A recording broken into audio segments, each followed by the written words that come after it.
Hello hello, ici Aurélie de Carnet de Jeu. On se retrouve aujourd'hui pour une vidéo avis express sur les derniers jeux auxquels j'ai joué. On débute avec It's a Wonderful World, la version donc Kickstarter Héritage, qui comprend du coup le jeu de base et deux extensions. J'y ai joué uniquement du coup en solo. J'ai beaucoup apprécié donc la version de base et j'ai encore plus apprécié du coup les extensions qui apportent du coup un mode campagne, donc qui ajoute du coup du matériel et qui ajoute du coup des petits défis et voilà, des cartes en plus qu'il va falloir du coup réaliser en cours de partie. Il y a des cartes que l'on va garder également du coup d'un scénario à l'autre. Ce qui est intéressant, c'est que selon on va dire, le choix qu'on va faire en cours de partie, cela va influencer un petit peu la suite parce qu'on n'aura pas exactement les mêmes cartes. Donc voilà, on peut également quand même refaire du coup la campagne en testant du coup d'autres possibilités, même si je trouve quand même que ça reste assez limité.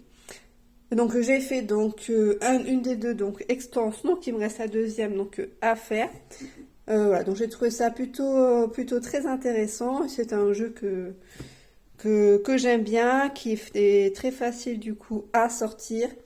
Le jeu, les parties s'enchaînent rapidement, il n'y a pas besoin de penser à plein de choses en même temps. Donc voilà, plutôt un bon coup de cœur pour It's a Wonderful World, qui est un jeu déjà qui est connu et qui est déjà fait parler de lui il y a longtemps, mais que je n'avais pas encore joué.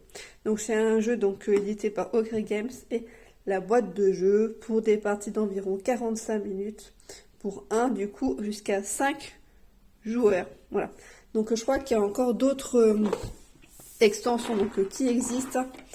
Voilà, donc il y a quand même de quoi faire du coup dans ce jeu-là. Ce que j'aime beaucoup donc c'est qu'on va récupérer donc des ressources pour pouvoir ensuite positionner nos ressources sur les différentes cartes. Et donc les cartes, après, on va les accumuler pour gagner du coup davantage de ressources encore en cours au fil des parties. Voilà, donc voici un petit peu pour It's a Wonderful World. Ensuite, je vais vous parler donc du coup d'un jeu un petit peu plus petit, Naiko. Donc il y aura une partie où il y a une partie solo qui est déjà sortie donc sur la chaîne, qui est un jeu de chez Hopla. Pour du coup 1 à, je sais plus, 1 à 4 joueurs, pour des parties d'environ 15 minutes et à partir de 8 ans. Donc là on est sur un jeu beaucoup plus simple, peut-être même un peu trop simple pour moi en termes du coup d'action. J'ai pas trouvé le jeu forcément trop, vraiment, enfin même très difficile. La seule contrainte qui est quand même intéressante, c'est que on est un petit peu pris quand même contre la montre, dans la mesure où dès qu'on va avoir, défausser, comment dire, dès qu'on va vider, entre guillemets, deux pioches, on a un dernier tour et après la partie s'arrête. Et ce qui est intéressant, c'est que selon là où on va piocher, on va épuiser la pioche qui va être adjacente. Par exemple, je sais pas, admettons qu'ici c'est une pioche, si moi je prends une carte là, je vais défausser du coup deux cartes de cette pioche là. Donc du coup, parfois on se dit, cette carte-là m'intéresse, mais le souci, c'est que si je prends celle-ci, je vais épuiser la pioche d'à côté et ça risque potentiellement de me faire perdre. Voilà. Donc, juste ce petit point-là, du coup, que j'ai trouvé intéressant. Après, là, le jeu, j'ai trouvé quand même assez simple.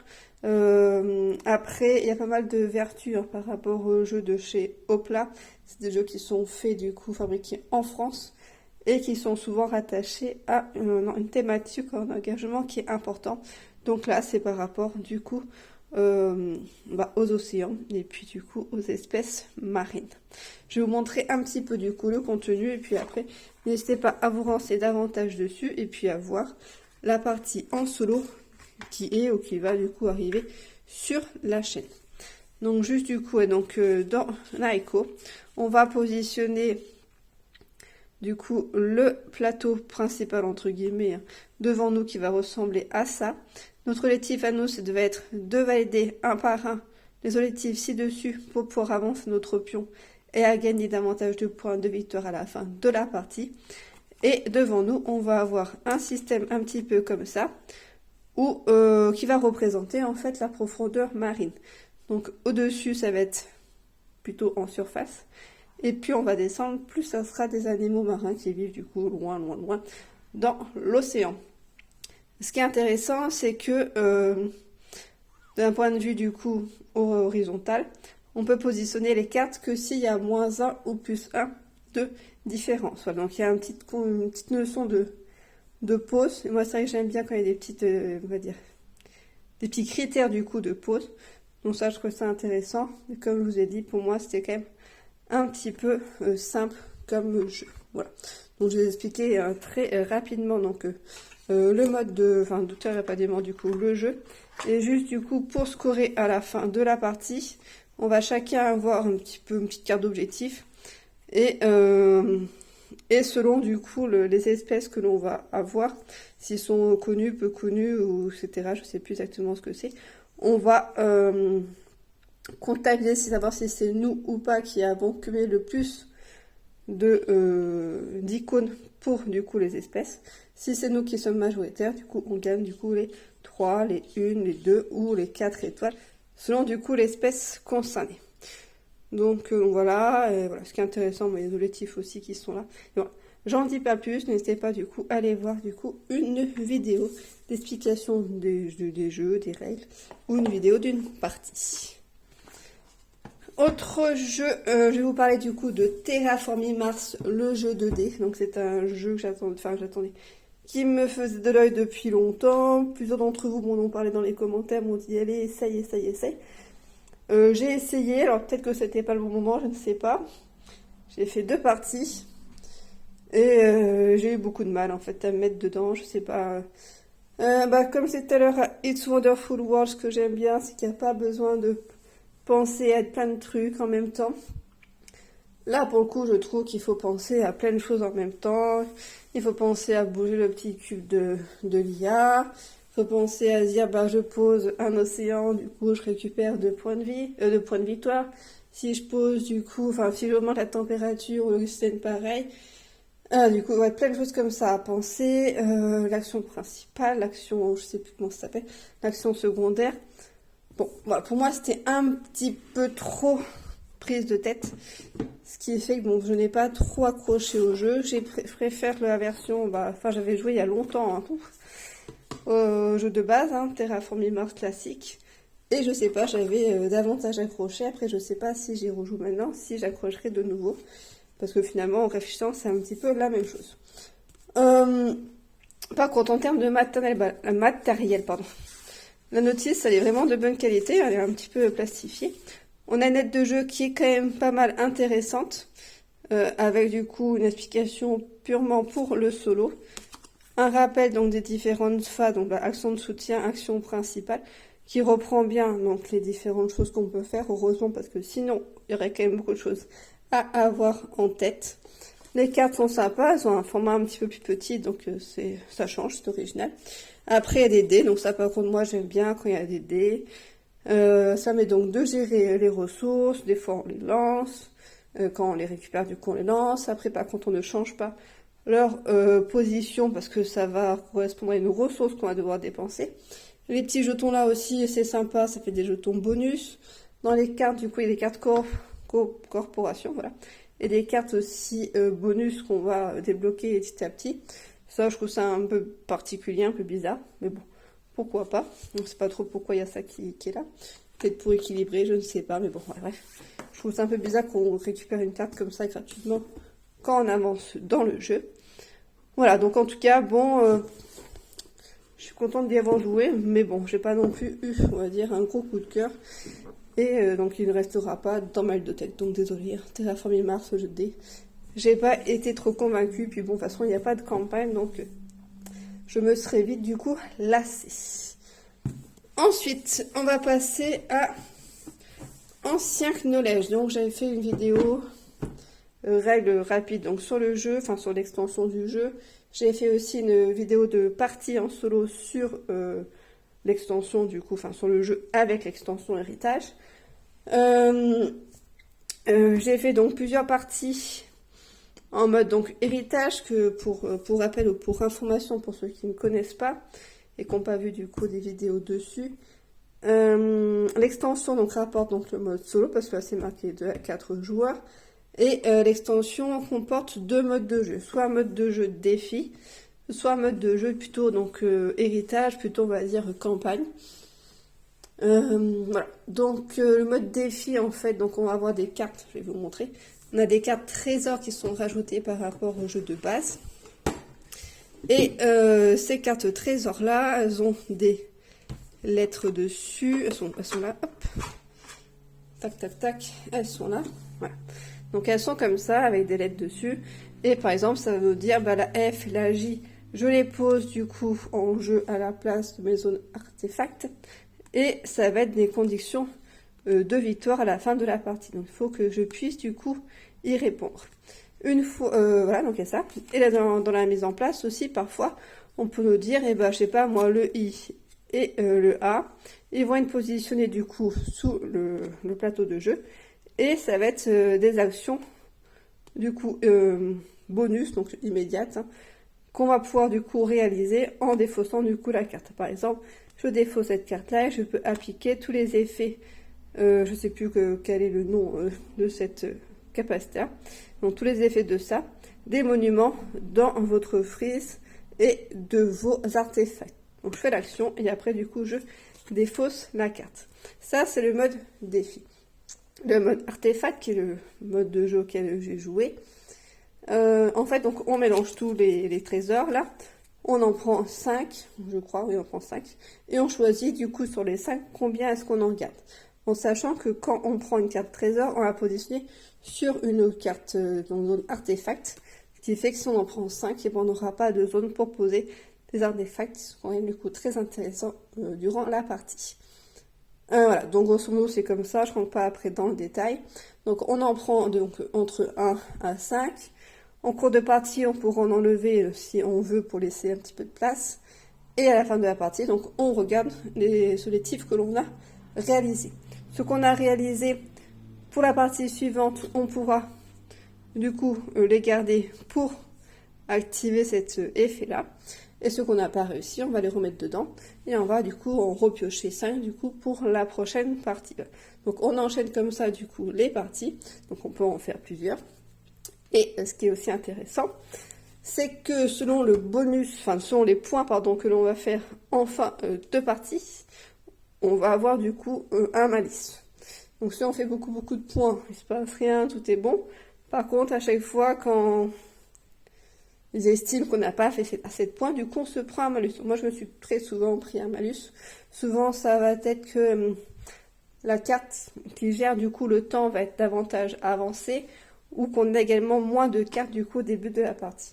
Donc ça aussi, je trouvais ça très intéressant, ça permet quand même d'avoir la dimension de scoring en ligne de compte et pas seulement de réussir les objectifs. Voilà, donc plutôt un bon coup de cœur hein, sur Enceinte Noclège que je ne connaissais pas.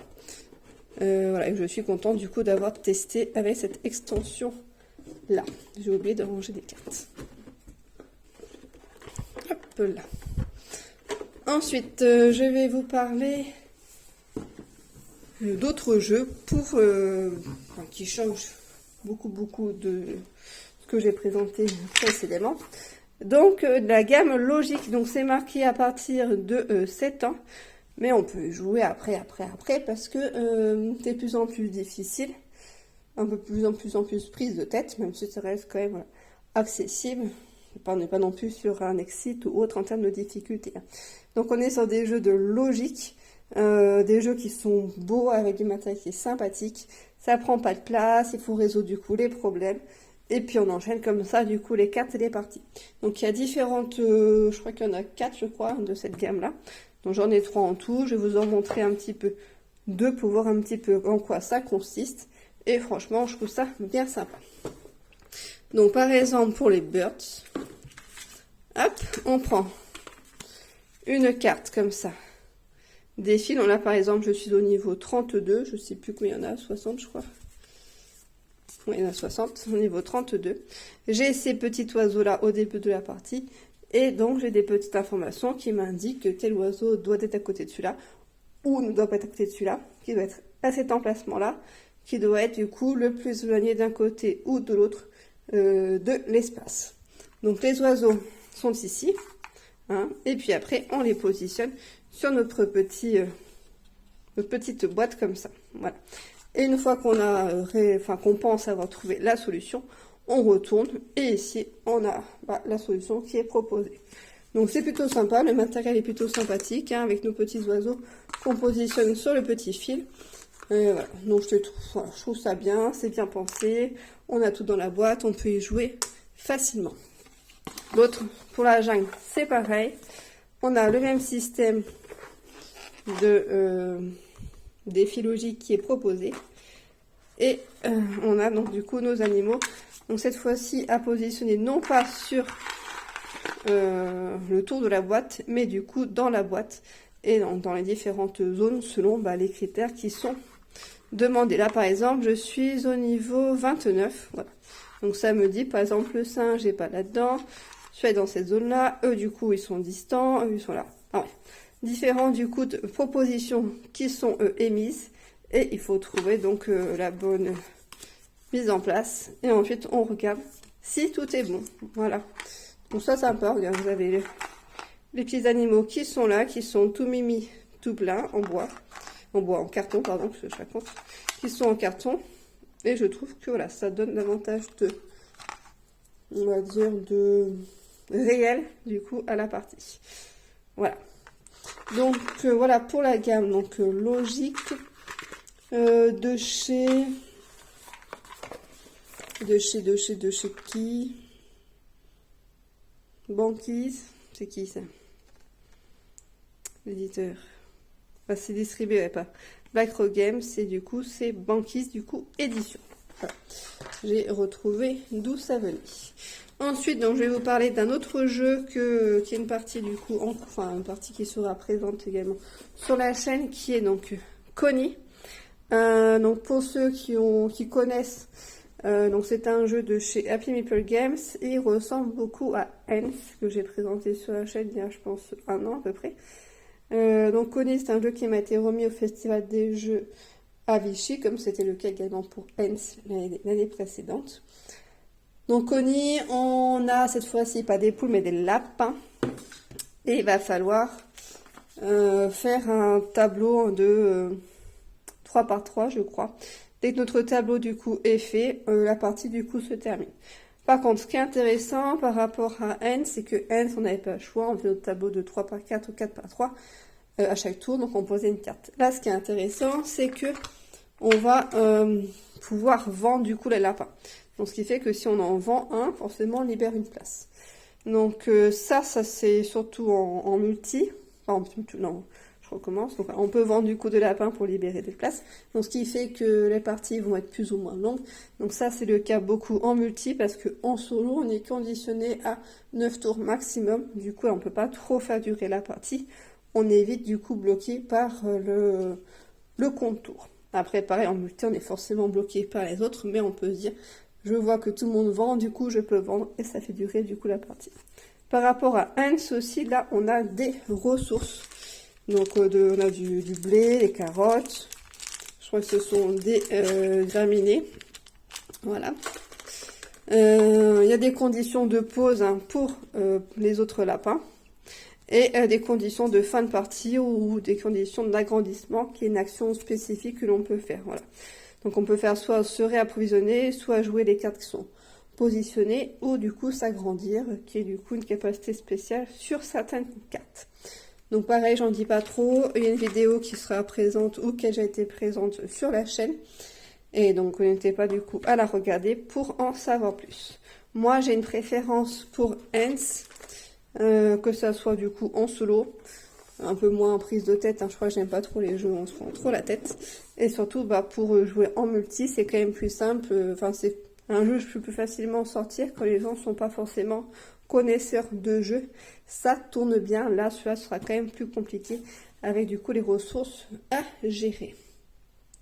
Autre jeu, dernier jeu du coup de cette vidéo, c'est du coup Rage Mort, qui est donc un jeu de chez Matago qui est un micro-game qui se joue en solo, qui sortira je crois au mois de janvier et que j'ai obtenu également au Festival des Jeux de Vichy. Non pas par Matago, mais du coup par un distributeur. Donc Rushmore, pareil, une vidéo qui sera présente sur la chaîne, qui est déjà sortie ou qui va sortir, je ne sais pas trop. Voilà, donc Rushmore, j'avais imprimé à l'époque, il y a un petit moment, le print and play que j'avais pas joué parce que les règles n'étaient pas en français.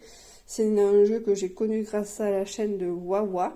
C'est-à-dire là-dessus grâce à ce jeu que j'ai du coup connu la chaîne de Wawa.